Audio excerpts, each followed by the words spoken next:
Моята лична мотивация е всъщност нещо малко от мен, което исках да споделя с хора, които евентуално може би ще имат нужда.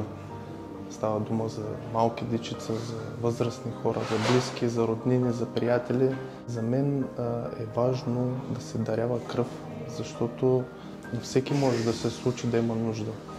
Все пак е важно хората да сме малко повече човеци и да мислим за другите, а не само за себе си. Това е рутинна операция, която всъщност не отнема нито много време, нито коства нещо здравословно за човека. Всичко преминава бързо.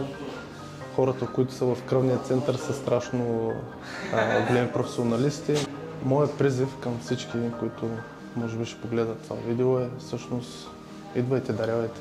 Няма нищо страшно. Всичко е прекрасно после.